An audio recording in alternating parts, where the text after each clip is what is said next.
Here we are at the Panama Relocation Tour's 2014 reunion for all our past guests that have moved down to Panama. Sir, could you introduce yourself and tell us where you're from? Okay, I'm John Tuitt. I've come from Vancouver, Washington. I'm with Sherry. She's indisposed at the moment. And where did y'all decide to move down to Panama? What area in particular? Well, we were looking at Boquete, but it was nice on the tour. We went all over, everywhere, so it was nice to see what was available. And we wanted to go to a place where it was nice and cool. Not real hot, not real cold. This has just been perfect since we've been here. Excellent. And so when did you take the tour and when did you move down? Well, we came in September 2013. We stayed for about 7 weeks to see if we really liked it. Went back to Virginia, where Sherry's daughter lives.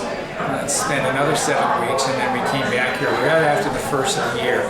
And we have a place up in Alto Boquete. Fantastic. So how did you think the information from the tour prepared you for the move? I mean, you obviously spent a lot of time here, so you were probably very well versed with what you were going to need when you came back. Yes. Well, what did we? Unfortunately, you only have 2 bags.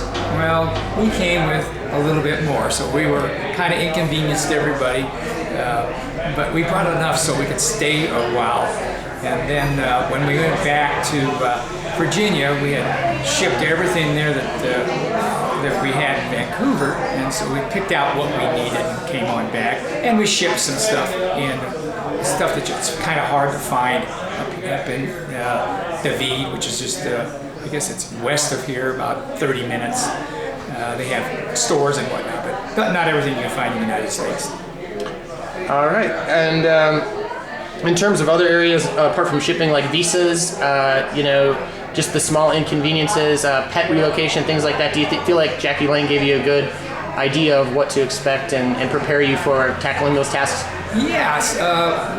First off, we read everything she had to say on her website, and plus Richard Dietrich's book gave you a really pretty good idea what to expect and everything. We don't have any pets, so that was kind of nice. But, we knew that we would have to buy stuff here, which really we've been able to find just about everything. Not everything, but just about. All right. In terms of cultural differences, how are you and your wife doing? And do you think that the tour kind of helped you set expectations for the differences that there are between the two cultures? Yeah, it did. We did know that the Panamanians are very friendly.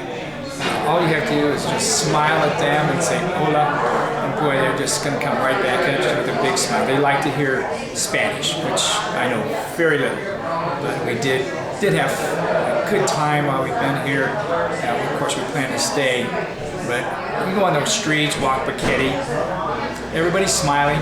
All you have to do is smile right back at them. And they love to hear you speak Spanish, and they want to learn English too. And that's kind of fun. They want to, am I speaking it right?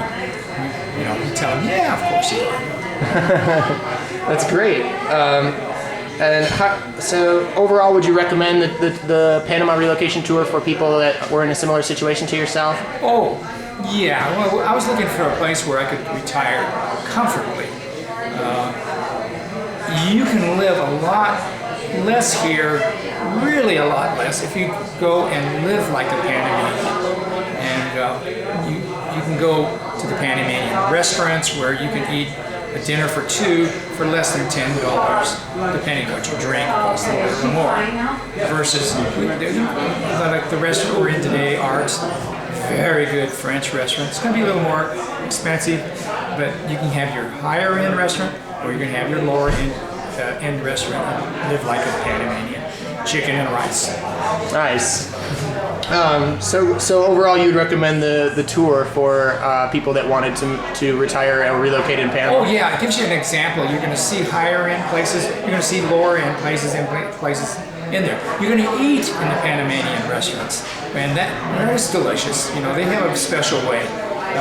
Being originally from Southern California, I love Mexican food. Well, you're not going to find it here. It's completely different style. They'll use wheat as their tortillas. You're not going to find the corn, which I love, and I've learned how to make it. So when I want a taco, I make it myself. Yeah, that's true. Bacon and breakfast sometimes are best eaten at home, things like that. So Majority of the time we cook our own dinners. And, the rice and the abundance of vegetables, different types of vegetables, makes fantastic meals. It's like a gourmet meal just about every night when we can sit down and fry the vegetables, bake them, steam them, and the rice, you can get really great rice down here. It's just a great place. So are there any kind of final recommendations or suggestions you have for people that are going to make the move in the future? Yeah, I would take the tour. You're going to get a good idea of what you're going to see down here. You may not want to come and stay as long as we did. I would recommend staying a little bit afterwards to see what you have already seen, and live and see what the locals are like, and see if it's what you really want. And I'd highly recommend the tour. Great. Well, thank you for your time, and we'll see you at the next reunion. Okay. Thanks. Thank you.